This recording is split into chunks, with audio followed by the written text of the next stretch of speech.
Hi guys, welcome back to my channel, and to those of you that are just checking in for the first time, welcome. I'm so happy to have you. I hope you decide to stick around and subscribe.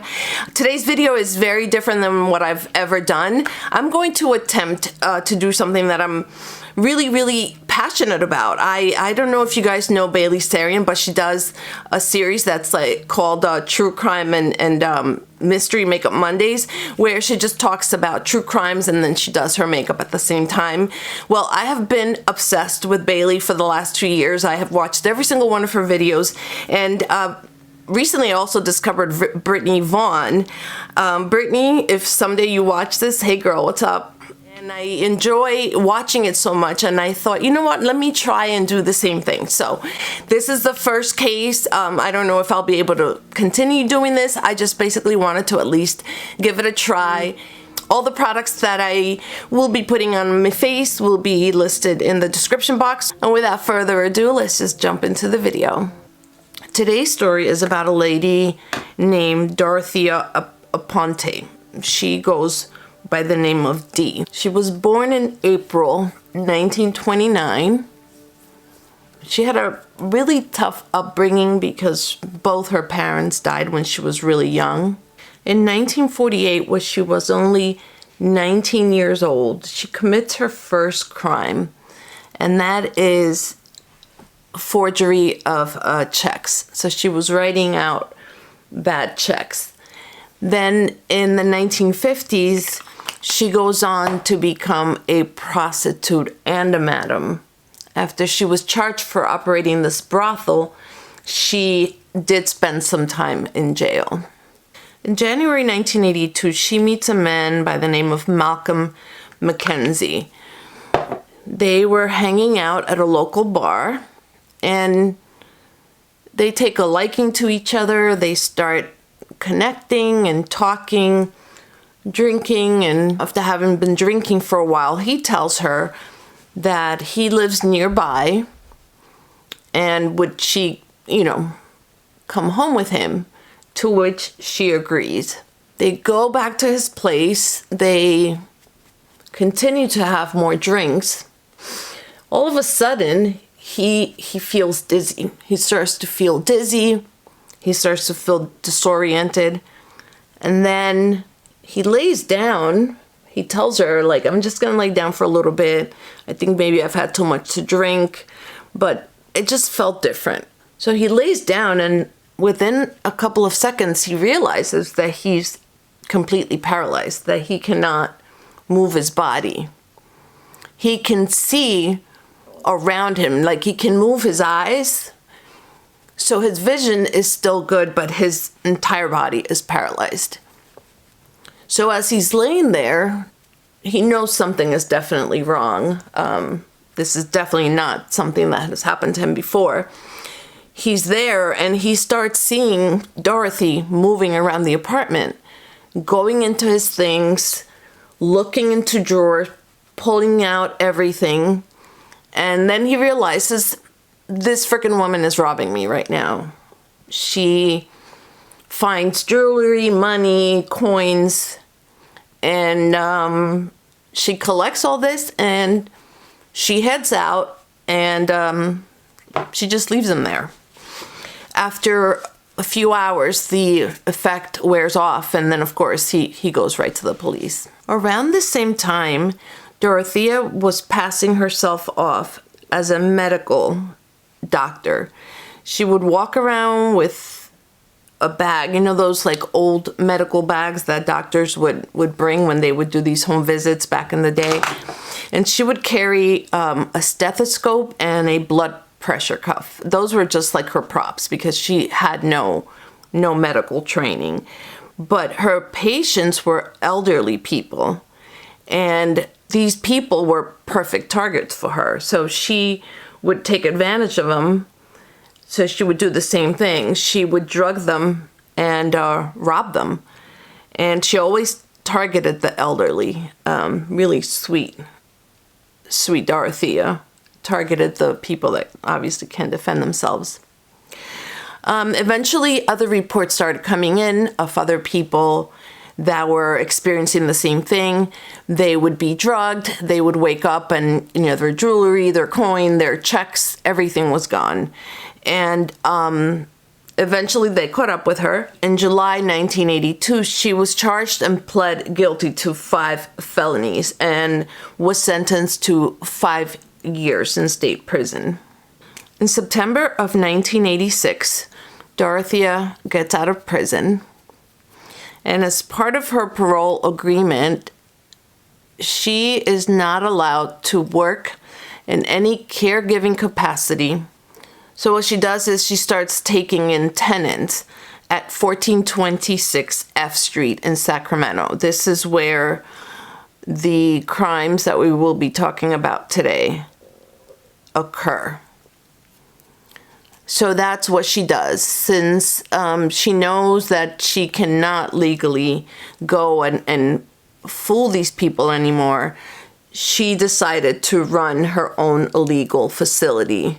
And she starts taking in clients, mostly older people again, and mostly people who are receiving Social Security benefits. A lot of these people were not in touch with their families, and so a lot of them had also sort of difficulties getting around, and she would just offer to them become their payee. Like the checks would be sent to her name, so it would be directly deposited into her account, and then she would use this money to pay for the board and room, because she would, house them and she would feed them.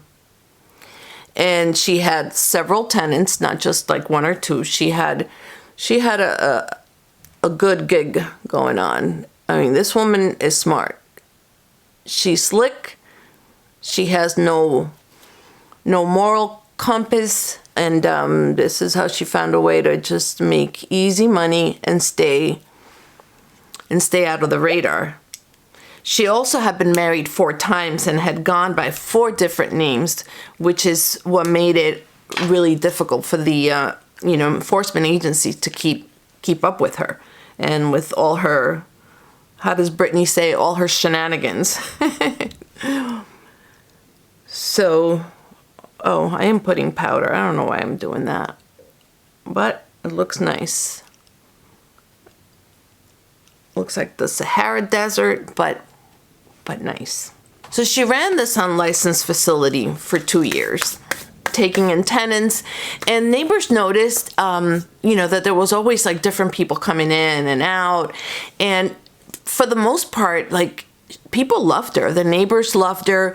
She came off as this very kind, gentle, sweet little old lady that was nice to the community. She even had taco on night for every Wednesday, and she would feed the community. She would attend church. She would make donations to the local politicians. So she was very well liked. She knew she was smart about the connections that she made, and she was also very careful about the impression that she made on other people. So she knew how to play her role really, really well. She made sure that what people saw on the outside was what she wanted them to see. Into the picture comes Alvaro Montoya.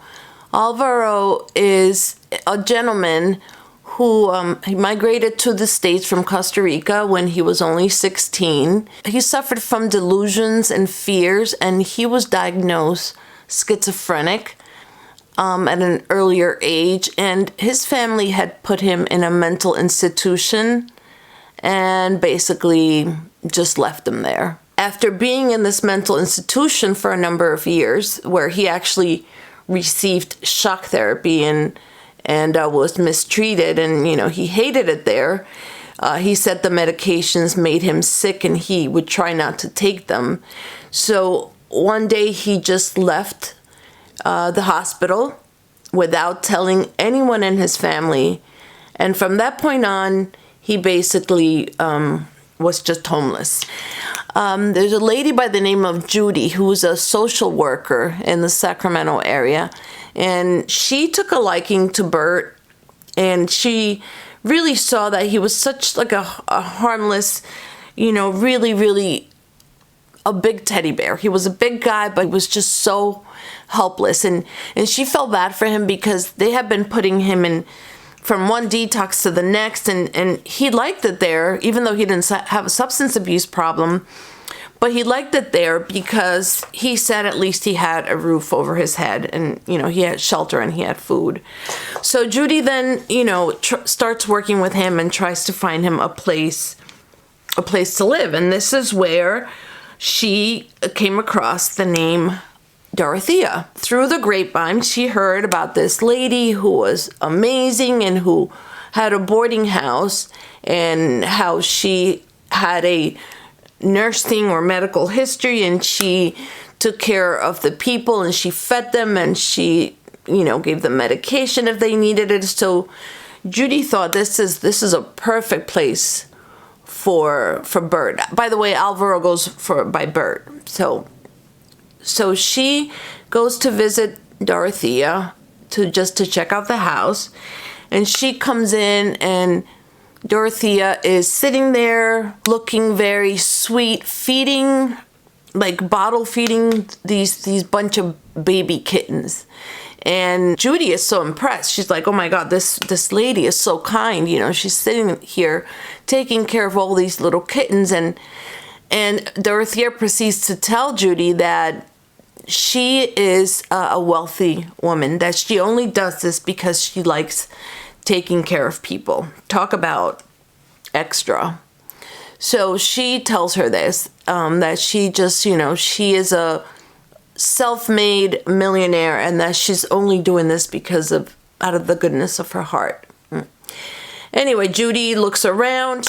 She runs into an old client of hers. His name is John. And so she pulls John aside and, you know, she just wants to hear from someone else what it's like to be living there. And he says, you know, well, I love it here. I like it. The best part is the food. He was also an older man, obviously, just like all her clients.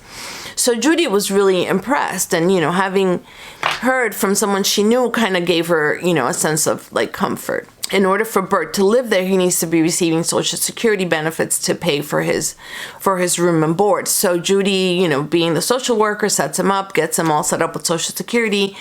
And then Bert moves in, and sure enough, because his family is not involved with him, like he has no contact with his family, Dorothea becomes the payee. And so he's moved in, and Judy is happy for him because he's happy. He has his own TV. He has his own recliner. He's happy. He has a roof over his head. He has steady food. And he starts to, you know, develop friendships with the other tenants. So Judy is feeling really confident that Bert is thriving and doing well, living at Dorothea's house. And a few months go by, and Judy would check in. You know, she would call and check on Bert periodically. One day she calls, and Dorothea tells her that Bert has gone to Mexico because there was a fiesta. Okay? Because there was a fiesta for one of his cousins. First of all, not all Spanish people are from Mexico. I'm not from Mexico. And he's from Costa Rica, like I said at the beginning. He's from Costa Rica. He has no family members in Mexico. And right away, not just because she mentioned the wrong country to begin with, but right away Judy knew that it was a lie, because she knew, first of all, that Bert would not go anywhere without letting her know, firstly, and secondly, because she knew that he was not in contact with his family members. So she's kind of suspecting that Miss Dorothea over here is lying. But she says, you know what, I'll check back. I'll give him a call again on Friday. So she calls on Friday, and again, Dorothea tells her, no, he's in Mexico at this fiesta. But don't worry about him. Don't worry about him. He'll be back. At this point, Judy is like, you know what? I'm going to give it a few days. I'm going to call on Monday. And if I do not get to speak to Bert personally on Monday, What I'm going to do is report him to the authorities as a missing person. So sure enough, the weekend goes by. Monday morning, she's getting into her office. She gets a call right away from a guy named Don Anthony, who proceeds to tell her that Bert is, in fact, was in Mexico, that he came back, but he was picked up by some family members shortly after. So therefore, he's not there. And again, Judy knows that this is a lie because he's not in touch with his family members. At this point, Judy reaches out to John Sharp. Remember that guy, like an old client of hers that was living there also? So she reaches out to him and asks him, John, is there anything going on in that house? Is there anything you can tell me? And he tells her, yes, quote, there is something really wrong here. She had started digging holes in the back, end quote. At this point, Judy calls the police and reports Bert as a missing person. Once Judy reports Bert missing, the authorities come in to investigate. The main investigator is the guy by the name of Cabrera. He comes in and he interviews every single tenant. He gets the same story from every single one of them, that Bert was in Mexico. That's all they kept saying. Bert was in Mexico. John Sharp takes a note and he slips it into the pocket of one of the officers. And the note said, quote, she wants me to lie to you. So what they do is then they take John, they bring him in for questioning. And John then goes on to tell them that Dorothea had approached him and said, John, I'm going to need you to lie for me. I think I'm going to prison. If you lie for me, I will make it worth your while. I want you to tell them that I wasn't here Thursday, Friday, and that Saturday you saw Bert. After hearing this, Cabrera gets really curious about Dorothea and decides to do some serious background checking, and he decides to go also back to the apartment and do a thorough check. Upon checking her background, he, comes across all of the previous charges of not just writing false checks, but of drugging people and robbing them, and how she had done 5 years in state prison. So he starts to understand a little bit more what he's dealing with at this point, because in his mind, this was a little lady, indefensive little lady that was just, trying to make a living, renting her house, renting the rooms to older people just like herself. He thought she was harmless until he started reading into her background. Going through the house, he came across these blue capsules, which he recognizes as tranquilizers. So he puts it together. He realizes, oh, this is what she used to use back in the day before she did time in prison. And so he's finding these things, empty ones, across the house. And so he begins to get more suspicious. At this time also, Cabrera finds out that Miss Dorothea is still on probation. So he decides to pay her a visit with her probation officer, a guy by the name of Jim Wilson. So they come again to visit Dorothea, and she tells them that she had been expecting them, and she looks at Jim Wilson and tells him, Jim, I am in violation of my parole. No shit. You were just caught, Missy. No need to freaking confess over here.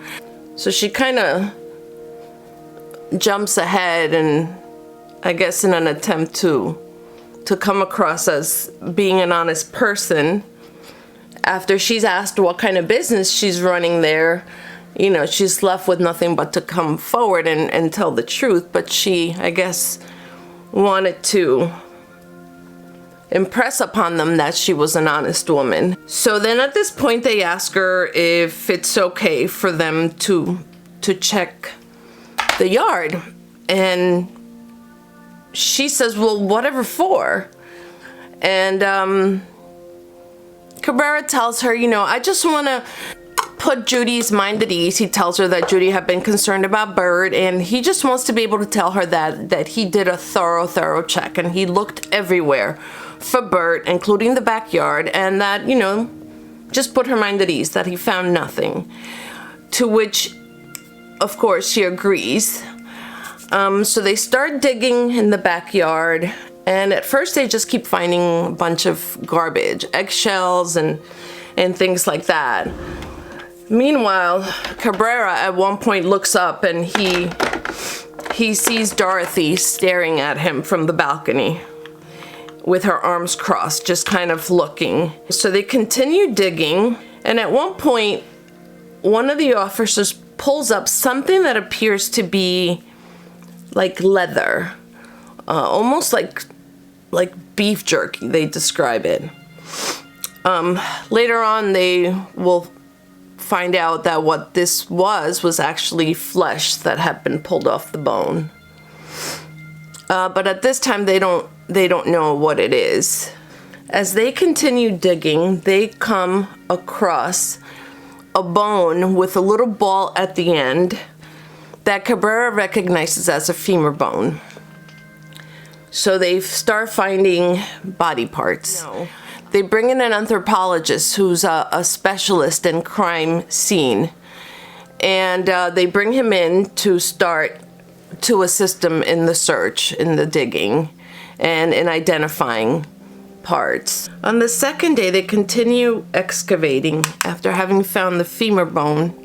And at one point, Dorothea asks Cabrera, you know, am I under arrest? And he says no, because at this point, yeah, they had found body parts, but given the condition and the decomposition of what they had found so far, they couldn't assume that it was Bert, because Bert had not been missing for that long, and this body was decomposed in a way longer. So they knew it wasn't Bert, so they had no probable cause, and they had no proof that Dorothea had put that, you know, that body there. So they haven't arrested her. So she says, you know, since I'm not under arrest, can I just go around the corner and have some coffee with my nephew who works at the hotel down the block? And so Cabrera agrees to this, and so he watches her turn the corner as she leaves. He goes back to continue working, and no soon does he get back, a second body is found. This time a much bigger body, kind of matching the description of Bert, the height and the weight and whatnot. And at this point, they realize that this was Bert's body. When Cabrera realizes this, and it hits him like a ton of bricks, that he just let Dorothea go. And right away, he realizes that she's made a run for it. She's fled the scene. So a huge manhunt ensues. The FBI gets involved, the marshal's office, the local police, everyone gets involved. The media has a ball with this. It became a huge manhunt, and they wanted as much publicity and as much eyes on this, so that in the hopes that, you know, someone would be able to spot her somewhere and identify her. So they really worked with the media, and all the agencies got involved. So the search continues, and one day Cabrera is at home, just, you know, relaxing at home after a long day at work. And in the screen, he sees Dorothea's face plastered on the news, and his jaw dropped. And he puts up the volume, and he hears it being, you know, announced that she had been caught and she was in LA. She had fled 400 miles to LA, where she had been spotted at a local bar. And the man that had spotted her and recognized her had called the local media. So the news got a hold of this first before the authorities. Anyway, Cabrera gets on a plane right away and goes to LA to pick up Dorothea. He's sitting in the back with her, and at one point, and he says this is the only time that he had seen any type of remorse from her, she turns to him and says, quote, "You know, I used to be a really good person at one time," end quote. By this point, they had found body number 7 in her backyard, the final and last body that they found. So while Dorothea is apprehended, they continue their investigation, and in one of the interviews with John, the one tenant, he tells them that there's a room next to the kitchen, or right adjacent to the kitchen, where he could smell death. And the reason he can tell it's death, it's because he used to work for the Kansas City mortuary, and he recognizes the smell. So when Cabrera goes into this room, when he steps in, he can tell like the floor is like squishy. So he proceeds to like pull out the top layer of the rug, and then realizes there's another rug underneath. And when he pulled that second layer, the stench that came from the floor was overwhelming, and one that he was very familiar with, unfortunately, being in his line of work. And right away, he realized that this must be where she used to prepare the bodies. They later realized that what permeated the floor was putrefied body fluid. So of course, this breaks out in the news. It's huge news. 7 bodies are found in this backyard of this innocent-looking lady. And so as the news hit the media, the police started getting bombarded with phone calls from family members who had a loved one missing that they had just stopped hearing from. One of these families was by a guy by the name of Emerson Gilmore. They went on to explain that Emerson had been engaged to Dorothea. Him and Dorothea had become acquainted when she was incarcerated. They had become pen pals. And Dorothea had expressed to him that when she got out of prison, she wanted to change her life around. So when she got released, he moved in with her. And so we know how that ended. It was later determined that she had killed him within 3 to 4 weeks after having moved in. So she gets out of prison and she gets busy right away. She doesn't waste any time. Now, this is what she considers changing her ways. Okay, D. Another family member that reached out was Bill. He claims that Dorothea was responsible for poisoning his mother. So Bill goes on to explain to the detectives that the way his mother, whose name is Ruth, by the way, the way she met Dorothea was that a guy she was dating by the name of Harold knew Dorothea from a restaurant that she was a cook. She was a cook at this place called, Flame Club. So Dorothea was a cook at Flame Club, and Harold frequented there, so he was familiar with her. He was friendly with her. So he introduces Dorothea to Ruth. Shortly after, Harold gets sick and passes away, and Ruth did not want to live alone, so she decides to move in with Dorothea because she knows that she, rents out rooms in her house. And so she moves in with Dorothea. And I'm sorry if I have been saying Dorothy before. Sorry. Anyway, she moves in with her. Dorothea knows that Ruth has a little bit of money saved up, and she convinces her to go in a joint venture with her. She convinces her to start a little like cafe, and she tells her that, you know, she was a cook and she has knowledge on how to run a restaurant and whatnot, a cafe. She would need Ruth to just put in the money and she could, you know, run it. And between the two of them, they can open up this business. And so Ruth is convinced, and, you know, she puts money in and they open up the shop, and everything for a little while seems to be going well. And then Dorothea starts complaining that the restaurant is not making any money and tells Ruth that she needs to invest more money, to which Ruth agrees. So she puts more of her money in. They have a joint account, mind you, because they are business partners. And so she invests more money in, and not too long after, Dorothea is back saying that they're not making money, that the business is not thriving, they're losing money, blah, blah, blah.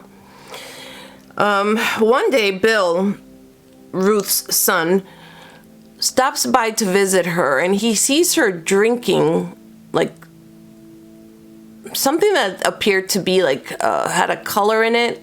And he knows his mother doesn't drink alcohol because she is allergic to alcohol. So Ruth tells her son that, you know, it's just something that Dorothea put together for her to calm her nerves, because she had been so stressed with the business and you know, losing all that money. She had been really stressed, and Dorothea was giving her this concoction. She didn't say concoction, but, you know, something to calm her nerves.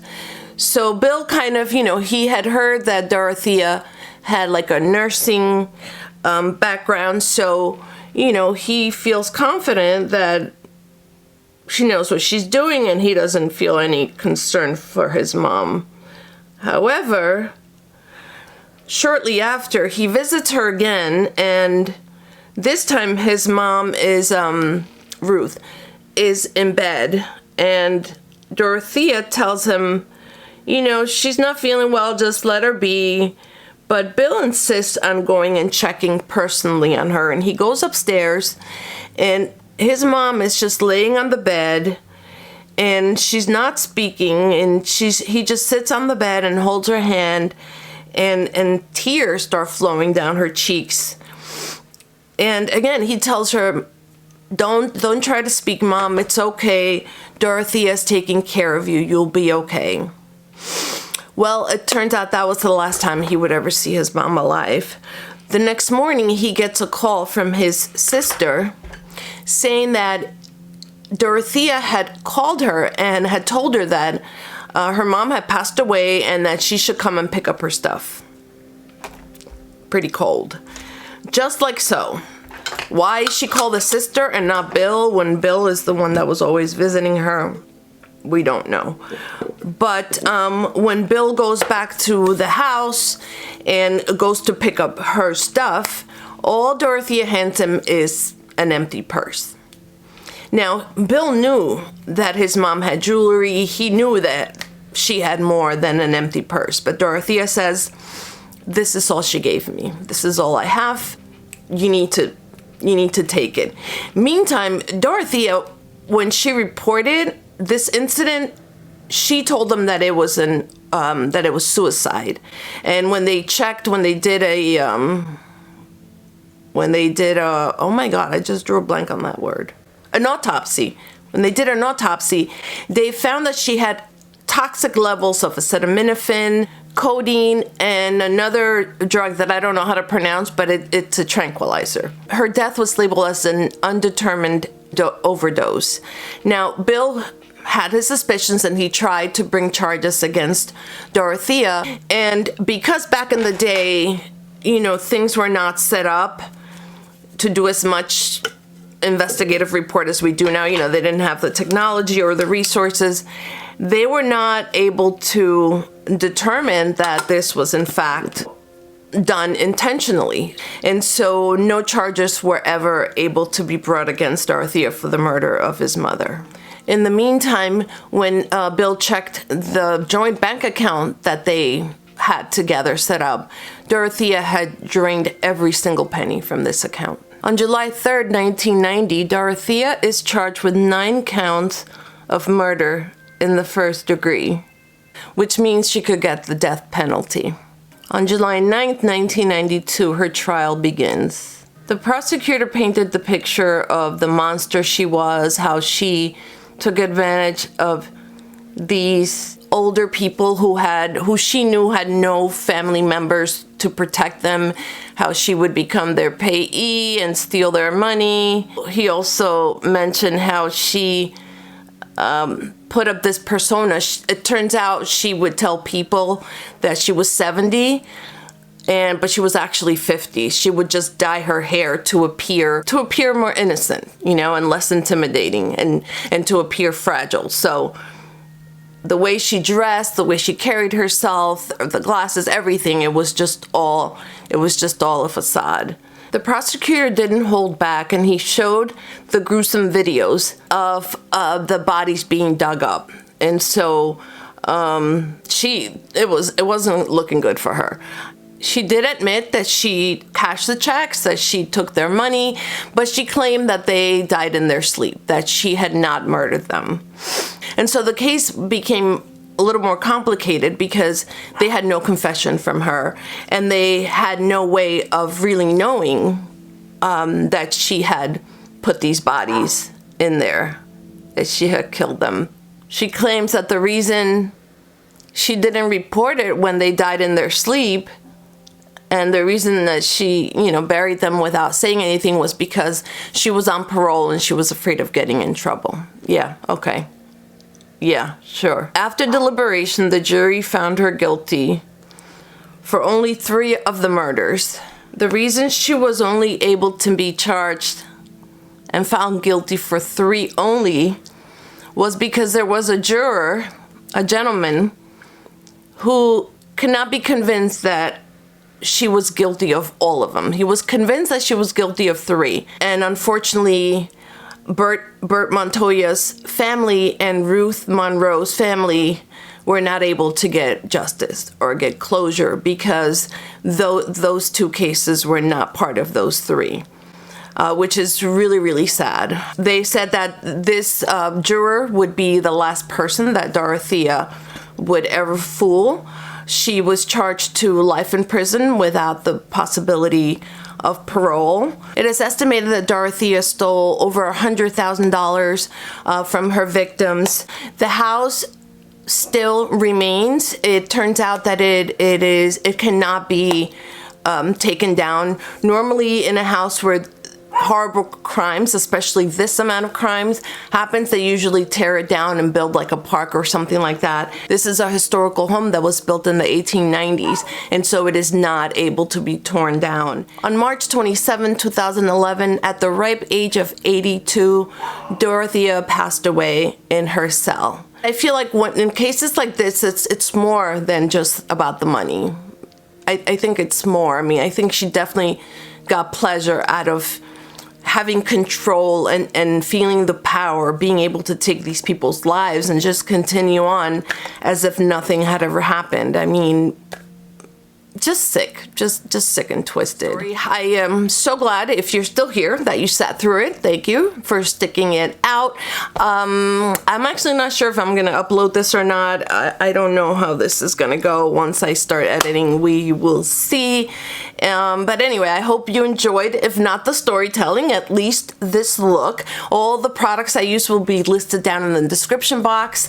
And as always, please don't forget to like on your way out, share with a friend, subscribe if you're not already. All of this helps me out, and I really, really appreciate it. I hope to see you very soon on my next video. In the meantime, be well, take care, and be safe out there. Bye.